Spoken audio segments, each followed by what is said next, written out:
freedom that only comes with age. But there's also a quiet weight we begin to carry as the years pass. Silent burdens we do not always see until we stop, breathe, and listen. At 70, your life is no longer about racing to win. It's about slowing down to understand. And today, I will share with you 7 things I have seen, time and time again, that hold people back after 70. These are not obvious chains, they are hidden ones, and they can only be broken from within. Let's begin with the first, 1. The illusion of control. You see, when we are younger, we live with the belief that we must direct everything, the plans, the children, the careers, the outcomes. But after 70, this illusion becomes heavier, not helpful. In the monastery, I once lived with an elderly monk named Bhante Suman. He was 92 years old, and still he swept the monastery grounds every morning.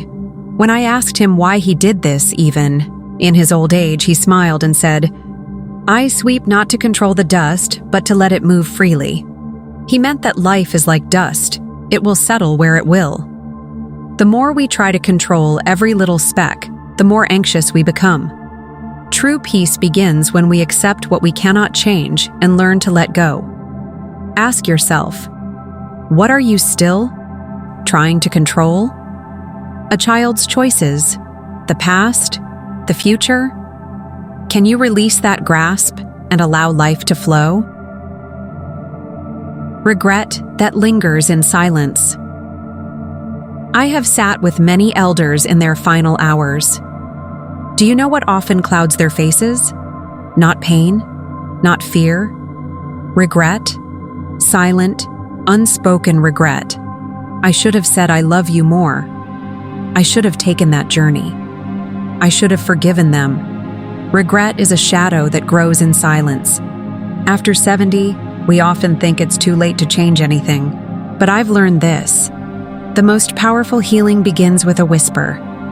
I forgive you. I release this. Or even, I still love you. One woman I guided in her last months wrote letters to her estranged brother, her lost friend, even her younger self. She never got replies, but she said her heart felt lighter than it had in decades.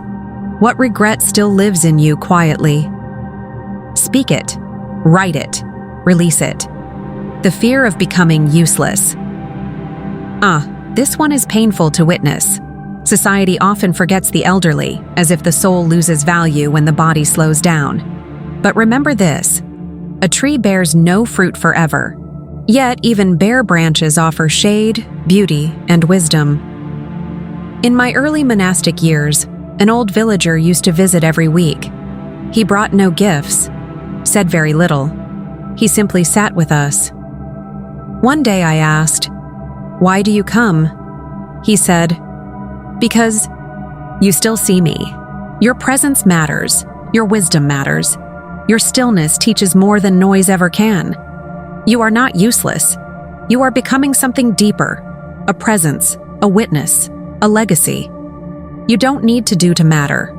Just being, with love, kindness, and awareness, is enough." Holding on to identity. We build so much identity in our lives. I am a teacher. I am a mother. I am a businessman. I am strong. I am independent. But after 70, many of those roles fade. And when they do, we panic. Who am I now? I'll tell you what my master once told me when I was lost in identity. You are the sky. Roles are the clouds. Let them pass. You see, identity is not truth. It's a costume we wear for a while, but the soul needs no title. Let go of the need to be something. Just be. In your stillness, you may rediscover a deeper self. One that was always there, beyond name and form. Pause. Camera pans to wind and trees. Peaceful music plays. Take a deep breath here with me. Inhale. Exhale. Let us walk together. Now toward the next hidden thing that keeps us bound. We'll continue in the next part of this journey. Welcome back, dear one. Thank you for continuing this walk with me. Life, especially after 70, is less about chasing new things and more about releasing what no longer serves. We have already spoken of control, regret, identity, and the sense of being useless. Now, let us gently uncover 3 more quiet burdens that keep the heart heavy, even in our later years. These may not always be spoken aloud, but they are deeply felt. Let's begin again with open hearts. The loneliness of being unseen. Loneliness. After a certain age, often isn't about being physically alone. It's about feeling invisible, as if the world has sped ahead and forgotten that you are still here, still feeling, still needing warmth. In the monastery, we used to visit a home for elders. There, I met a woman named Amalatha. She had lived a full life, raised 4 children, ran a small shop, even taught young girls how to read. But now, she said, I feel like a ghost walking through rooms that no longer see me. And yet, the moment we sat and listened to her stories, her eyes lit up. Not because we offered solutions, but because we saw her. To be seen is to be remembered. To be heard is to be loved. If you feel invisible, don't wait in silence. Speak. Share your stories. Call that friend. Write that letter. And if you see another who seems unseen, greet them. Smile. In seeing each other, we become alive again. Loneliness is not your fault, but connection is your medicine. Take it in, gently, as often as you can. Comparing the present with the past comparison is a quiet thief. It creeps in through memories. It tells you, I used to be stronger, sharper, more useful, more needed. But what is that voice really saying? It is longing, not truth. There was an old monk, Ajahn Deepa, who had once been a great athlete in his youth. At 80, his knees were weak, his memory soft. But I saw him meditate with such depth that even the young monk sat silently in awe. I asked him how he coped with no longer being who he was. He said, I have stopped comparing my chapters. Each page has its beauty. The wind doesn't ask why it cannot be the river. You are not your past. The past served you then. Now is its own gift. Don't measure today with the ruler of yesterday. What your hands can no longer do, your heart can still offer in abundance. Wisdom, kindness, presence, these are beyond age. The unspoken fear of death. This is the hardest one. The shadow we all carry but rarely name, death. After 70, it whispers more often, not just in your own bones, but in friends who pass, in the empty chairs at gatherings, in the birthdays not celebrated. But I want you to know this. Death is not the enemy. Denial is. In our monastery, we chant daily about impermanence. Not to be morbid, but to be free. When I was a young monk, I sat beside a dying teacher. He said to me, Do not weep, child. I am not leaving. I am simply changing robes. To fear death is to miss the beauty of the present. Every breath is sacred because it ends. Every moment is richer when you know it will not last. Sit with this truth, not in sorrow, but in surrender. Light a candle. Say the names of those who've gone. Know that you too are part of the river that flows, always onward, always changing. Death is not the end of your story. It is the punctuation that gives your sentence meaning. So now, my friend, we have looked deeply into 7 things that quietly weigh down the spirit after 70. Some may feel familiar, some may feel distant, but all are doors, and behind each door is freedom, if only we are willing to let go. And yet, this is not the end of our journey, because once we begin to release, we must then learn how to live, truly live, in this new spaciousness. What do we do with our days when we are no longer chasing or clinging? How do we find meaning, softness, joy? This is where we continue next. You have come far with me, and I bow to your heart for walking through these truths. Many turn away from inner work at this age, but you are still growing, still blooming. Now that we have released the weight of old fears, regrets, and illusions, we must ask, what do we do with the life that remains?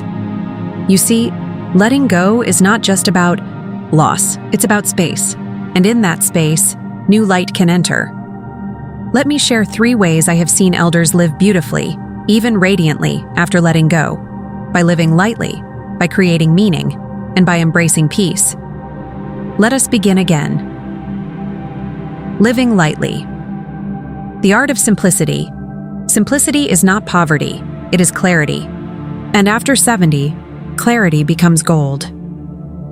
I once knew an elderly monk who lived in a hut no larger than a small bedroom. He had only 3 robes, a bowl, and a string of prayer beads. Yet his joy was so great that even birds seemed to linger longer on his windowsill. I asked him one day, "Aren't you bored with so little?"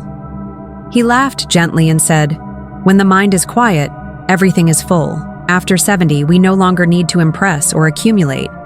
We need to unclutter, not just shelves, but hearts, relationships, expectations.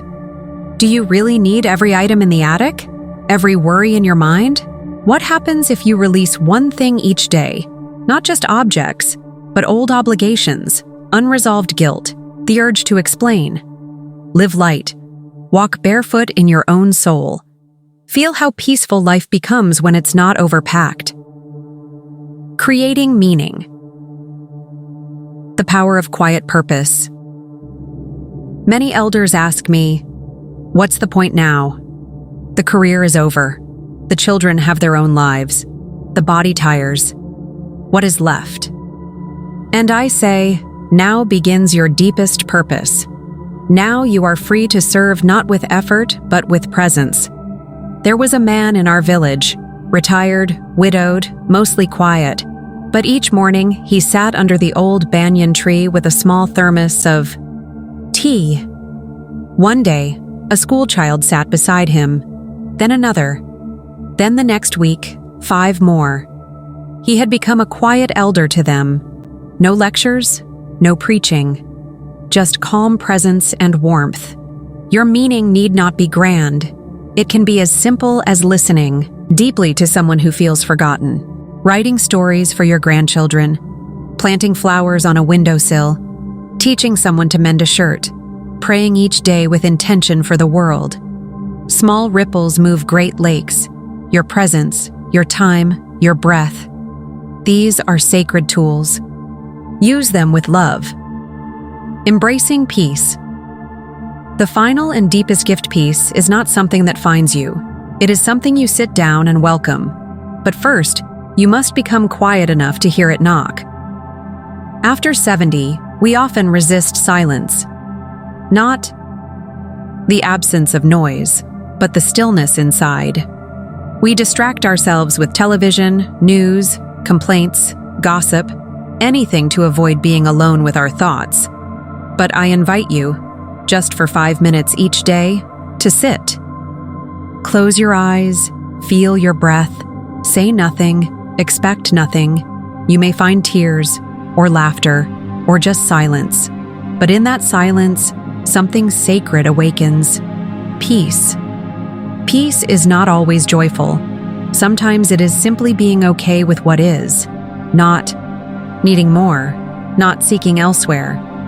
In the quiet, you will meet your truest self, the one who is not your age, your pain, your history, but your soul.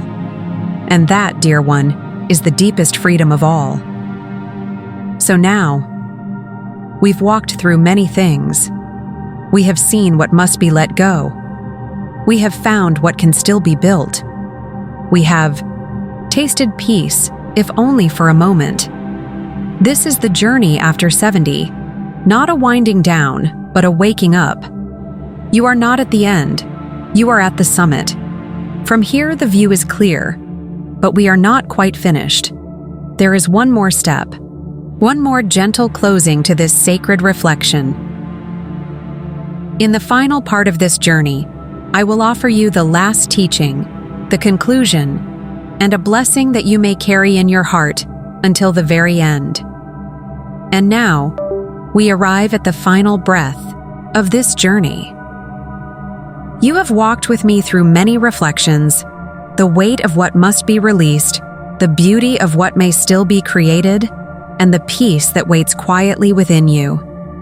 And so, before we part ways for now, I wish to offer you something very old and very precious, not from any book, not from any doctrine, but from one human heart to another.